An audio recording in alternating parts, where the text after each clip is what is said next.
일단 지금 시장부터 조금 체크를 해놓고 여러분들께 또 말씀을 드려야 되겠죠. 자, 시장 한번 보도록 합니다.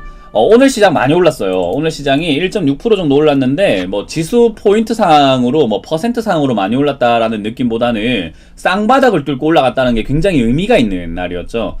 일단 제가 온라인 강연을 계속 보셨거나 TV에서 제가 시장에 대한 코멘트를 드리는 것을 보신 분들은 알겠지만요, 지금 이 시장은 내려가는 것도 아니고 올라가는 것도 아니다 라고 제가 분명 말씀드렸어요. 그래서 이렇게 하락을 베팅하시거나 상승을 베팅하거나 해서는 안 된다. 그럼에도 불구하고 상승을 베팅하고 투자를 적극적으로 한 사람들이 있을 거고, 또는 하락을 베팅하고 또 인버스를 사시거나 하셨던, 또 적극적으로 하셨던 분들도 있을 겁니다. 어찌됐던 그렇게 해서는 안 된다라고 제가 분명 강조를 해드렸어요. 그런데 결과적으로는 이렇게 올라오게 되니까 들고 있었던 사람들한테는 유리한 시장이 되었다라고 볼 수 있는데, 들고 있는 사람들에게 과연 유리했을까? 라는 생각을 해봅니다. 오늘 상담을 해보면 알겠지만 여러분들이 어떤 종목을 어떻게 들고 있었느냐에 따라서 좋아질 수도 있고 또는 굉장히 소외당할 수도 있다라고 보여집니다. 여러분들께서 방송을 보셨으면 아시겠지만 저는 누누이 실적이 다른 기업들이 안 좋아질 때 실적이 좋아지는 기업들 또는 좋아질 수 있는 기업들이 있다라고 설명해 드렸거든요. 뭐죠?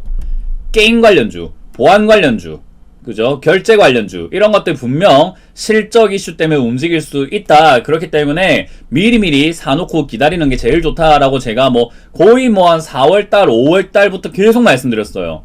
힌트를 다 줘도 안 사는 건 문제가 있는 겁니다, 여러분. 그죠? 힌트를 다 줘도 안 사는 거는 계좌에 문제가 있든, 지식에 문제가 있든, 선택장애가 있든, 뭔가 문제가 있는 겁니다, 여러분.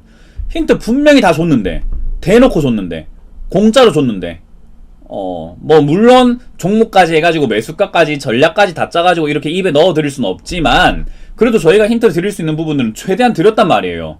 그럼에도 불구하고 못 샀다라는 것은 내 실력의 문제 또는 나의 마음적 심적인 문제 또는 내 계좌상의 문제가 있었을 겁니다. 자, 그렇기 때문에 이제 그런 계좌상의 문제는 저희와 함께 하시면서 계속 풀어나가도록 하고요. 실력이 있는 문제들, 실력의 문제는 시간이 필요하겠죠. 시간이 필요할 수밖에 없어요. 그걸 실력을 채워가면서 하시는 것이 좋다라고 생각이 들고요.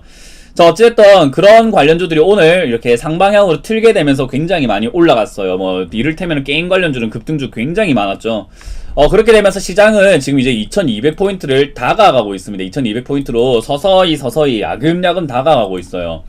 2200포인트를 뚫게 되면 어떤 일이 발생이 되는가? 이제 본격적인 거품장이 나온다라고 보면 돼요. 이 거품을 긍정적으로 볼 수도 있고요, 부정적으로 볼 수도 있을 겁니다. 긍정적으로 보시는 분들은 거품장이면 어때? 상승하면 되지. 그럼 상승하는 거에 맞춰서 내가 매매하면 되지. 라고 생각하시는 또 긍정적인 생각이 있을 거고요. 저처럼 거품장은 이런 거는 위험할 수 있기 때문에 조금은 부담스럽다. 부담스러우니까 천천히 야금야금 매매를 하면서 조심스럽게 매매를 하고 조심스럽게 이 시장을 바라봐야 돼 라고 보는 시각이 있어요. 이 시각의 차이는 굉장히 장단점이 있습니다. 일단 적극적인 사람들은 역시나 이 거품장이 만들어진다 하더라도 거품이면 어때? 라고 하다 보니 아무래도 긍정적으로 하다 보니까 적극적으로 수익을 내는데 매매가 굉장히 재밌고 유동적으로 흘러갈 가능성은 있죠. 대신에 하락에 대한 준비가 안 되어 있다면 굉장히 크게 다칠 수 있는 위험도 존재합니다. 근데 저처럼 약간 보수적으로 투자를 하는 사람들의 입장, 그러니까 떨어질 때 사는 거지 올라갈 땐 파는 게 맞아, 비쌀 때는 약간 현금 들고 인내심을 가지고 기다리는 게 맞아 라고 보는 사람 입장에서는 당연히 올라가는 시장이 그렇게까지 반갑진 않아요. 그렇다고 해서 못 따라가는 건 아니지만 적극적으로 하는 사람들보다 놓치는 종목들이라던가 약간 좀 여유롭게 매매를 할 수밖에 없는 단점은 있겠죠. 그래서 장단점이 있는데 저는 그 장단점에 대해서 뭐가 낫다라고 말씀드릴 수는 없다라고 봅니다. 그래서 올라가는 시장이나 내려가는 시장이나 저는 항상 똑같은 투자 방식, 싸게 사서 비싸게 판다라는 개념을 보고 있기 때문에 2200포인트가 넘어간다고 하더라도 제가 보는 시장의 틀은 바뀌지 않습니다. 싸게 사서 비싸게 파는 거예요. 늘 그래 왔고 앞으로도 그래 갈 거고 평생 그렇게 할 거기 때문에 싸게 사서 비싸게 파는 게 제일 중요하다라는 거. 그러려면은 비쌀 때 안 사는 게 중요한 거예요. 비쌀 때 제발 좀 안 샀으면 좋겠어요. 비쌀 때 우리가 사주지 않는다면 세력들도 물리게 됩니다.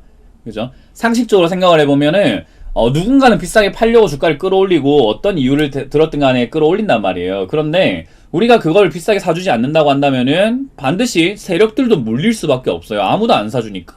그죠? 매물이 나오는데 매수자가 없으면은 그 시간 뭐 다 버리는 거지. 거기 물려가지고 물량 처분이 안 되는데. 그죠? 그렇기 때문에 이제 그런 관점 속에서 보시길 바라겠고요. 2200포인트를 뚫고 올라갈 때 역시나 지금 배터리 데이라고 해서 테슬라 배터리 데이 그거에 대한 이야기가 좀 많아요. 근데 배터리 데이에서 지금 고객사, 협력사, 관계사 이런 이야기 나오고 있는데 LG화학이 일단은 아니라는 이야기가 많이 돌고 있습니다. 그래서 LG화학도 테슬라와 관계돼가지고 너무 많이 올라갔는데 그런 종목들도 이제는 좀 매도 시기라던가 그런 것들 잘 잡으셔야 될 것 같다 생각이 들고요. 역시나 전기차 관련주들 많이 뛰어 올라가고 있고 전기차 2차 전지 소재들도 많이 움직이고 있는데 저는 그래도 역시 실적 관련주라고 한다면 앞으로도 실적 선방할 수 있는 관련주가 낫지 않나. 그래서 그런 관련주 위주로 갈 것 같다 생각이 들고요. 테마주라고 한다면 역시나 급등 장세죠. 급등이 계속 이어지는 장세이기 때문에 그런 장세가 이어진다라고 했을 때 여러분들이 꼭 기억하셔야 되는 것을 급등 장세가 이어진다.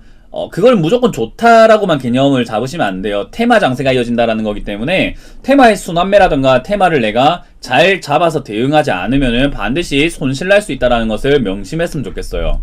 그래서 일단 2200포인트가 아직까지는 돌파한 건 아니기 때문에 반드시 상승이다 라고 이렇게 베팅을 걸 수는 없지만 그래도 상승에 대한 기운이 지금은 조금은 들어왔다. 상승에 대한 분위기가 조금 잡혀가고 있다라고 보면 되고요. 안심하긴 이르다라는 거 기억하시면 돼요. 2200을 뚫어야지 우리가 조금은 상승장이구나 라고 인식을 하고 매매를 하면 된다라고 보시면 됩니다.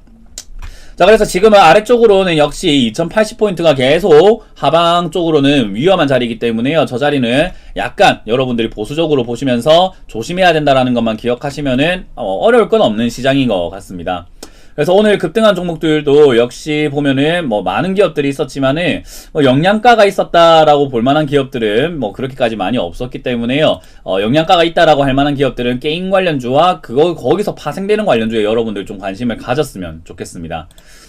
자, 어찌됐든 여러분들 그 점 좀 이해해 주시길 바라고 이제 월화수목 매주 8시 매일 월화수목 8시에 저희가 진행이 되거든요. 저 이미지 한번 띄워 드릴게요. 자, 이렇게 월화수목 8시부터 9시까지 1시간 동안 전화하니깐요. 전화 많이 주세요. 평일에 오전에도 전화 받고요. 오후에도 전화 받고요. 저희 상담 이렇게 열려 있으니까 상담하고 싶다 하시면은 전화 많이 주시길 바라겠습니다. 그래서 미리미리 상담 이렇게 등록을 해 놓으시면은 저희가 그거 최대한 많은 분들 할 수 있도록 노력을 하니까 미리미리 전화를 많이 주시길 바랍니다.